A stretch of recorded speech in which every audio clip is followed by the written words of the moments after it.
જય સ્વામિનારાયણ. મોહાળે જાય તો ભાણિયાને ભાણેત્યું તો લાઇટકા જોઈએ, પણ હું થોડીક વધારે લાઇટકી છું મારા મામી પાસે. એ મને નથી ખબર કેમ મને એટલી બધી લાઇટકી રાખી છે. તો મને પૂછ્યું તાર કાંઈ લઈ જાઉં હું મોઢા મોડે, એવી કે ના ન પાડી શકે. મેં કીધું હા મારે ભાઈ બોળો લઈ જવો છે આખા વર્ષ માટે. તો કે હાલો બનાવી નાખી.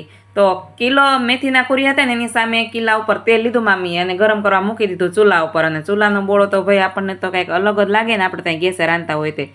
અને કિલો કુરિયા લઈ લીધા છે અને પછી એને મસ્ત મજાના સાફ કરીને તમે રાખ્યા હતા, જેથી કરીને ફટાફટ વઘારાઈ જાય. પછી મામીએ તેલ ચેક કર્યું ને પણ તેલ જે આવ્યું નહોતું.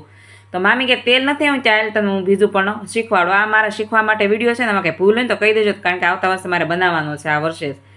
અને પછી આખું જે દરિયાઈ મીઠું આવે ને એ મામીએ લઈ લીધું એકદમ ઓર્ગેનિક. અને તમે આ મીઠું ખાવ કે નહીં પણ જરા કહી દેજો. અને પછી મામી બધું મિક્સ કરી નાખ્યું અને પછી થોડીક નાખી દીધી હિંગ આગળ પણ થોડીક નાખવાની છે વઘારમાં, અત્યારે થોડીક નાખી, કારણ કે સ્વામિનારાયણ હિંગ ન ખાય, પણ હું તો ભરપૂર હિંગ ખાઉં છું. વિડીયો ગમે તો લાઈક શેર અને ફોલો કરી દેજો.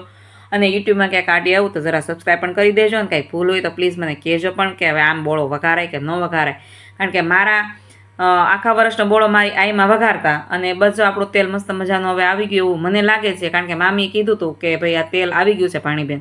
તો મેં તો હાલો કરી નાખો કંકુના. તો આપણો જે કુરિયા રેડી કરેલા હતા ને એની અંદર જ નાખી દેવાનું છે તેલ. અને તેલ કેમ ધીમે ધીમે નાખવાનું છે, જેથી કરીને કુરિયા છે બધા મને કહે તળાઈ જવા જોઈએ. કારણ કે કુરિયા જો મસ્ત તળાઈ જશે ને તો આખા વર્ષનો બોળો છે ને મસ્ત મજાનો રહેશે અને ચીકણો પણ નથી થતો. અમુક ટાઈમ પછી ચીકણો પણ થઈ જતો હોય છે. તો મસ્ત મજાનો વઘારી નાખો ને પછી એને થોડોક એવો માઇનોર એવો ઠરવા દેવાનો છે, જેથી કરીને આપણે એની અંદર હળદર નાખી શકીએ. તો અને મને ખબર નથી કે કેમ એટલી મને લાટકી રાખી, પણ મને લાટકી રાખી એનું મને મજા આવે કે મામાને ઘેરે જાય કંઈ ઘટવા નથી દેતી મારી મામી. એટલી સારી મામી છે. અને ખરેખર મારે પિયર સાસરીયું અને મારું મોહાળ બહુ મસ્ત મજાનું મને મળ્યું છે. એના માટે તો ભગવાનને થેન્ક યુ પહેલાં. અને બસ પછી જો થોડીક મેં કીધું હતું ને આગળ પ્રમાણે કે ભાઈ હિંગ થોડીક બાકી છે નાખવાનું, તો હિંગ પણ મામીએ નાખી દીધી.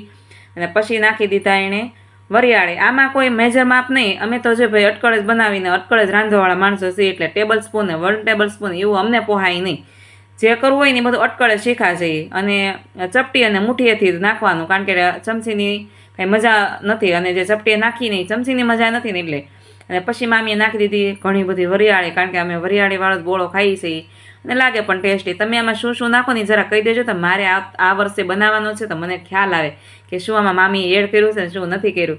અને પછી જો મસ્ત મજાનો એકદમ ઠરવા દે, સવારે વઘાર્યો હતો ને સાંજ સુધી ઠરવા દીધો ને પછી નાખી દેવાનું છે લાલ મરચું પાવડર. અને અમારી કાઠિયાવાડીમાં કહીને તો ચટણી. તો ચટણી આપણે જેટલું તીખું ખાતા હોય ને એટલું મને કંઈ નાખજે. અને અમારા ઘરે બધા મોળું ખાય, કારણ કે બધા એસિડિટીવાળા ને એટલે. પણ આ તો અમારા દાદા માટે સ્પેશિયલ બનાવેલો. તો અમે તો બોળો બહુ ઓછો ખાઈએ, કારણ કે બોળો ખાઈને તો આખો ઓટકાર આવે એટલા માટે. અને મામીએ બનાવ્યો ને હજી મારી ઘરે એ બોળો પીળો છે, હજી એવો લાલ જેવો બનાવ્યો હતો ને એવો ને એવો લાલ ચટાકેદાર હજી બોળો મારો એવો છે. તો આ ટિપ્સ સાથે અમે બોળો બનાવી નાખો. અને મને મામીએ ઘણી ટિપ્સ અને ટ્રિક્સ સાથે શીખવાડ્યો છે પણ. તો મામી થેન્ક યુ. મારો વિડીયો આડો હોય તો જોજો અને લાઈક પણ કરજો. અને ખરેખર મારા મામી ખૂબ દયાળુ છે. 2 મામીઓ છે પણ 2 મામીઓ એવી જ છે, માં ભૂલવાડી દે ને એવું. મોહાળે જાય તો એમ ન લાગે કે મામાની ઘરે આવે, એવું જ લાગે કે ભાઈ ખુદની ઘરે આવ્યા. તો બસ જો અમારો બોળો બનીને રેડી થઈ ગયો. અને આખા વર્ષ માટે કાંઈ ઘટે નહીં એવો મામીએ બોળો બનાવી દીધો. ડબલું પણ એને પેક જ કરી દીધું. હવે મને એમ લાગશે કે કોળિયા પણ મોઢામાં જ મારી મામી આપશે. એવી જ છે પણ કાંઈ વાંધો નહીં. જય સ્વામિનારાયણ અને રાધે રાધે. અને પ્લીઝ કહેજો.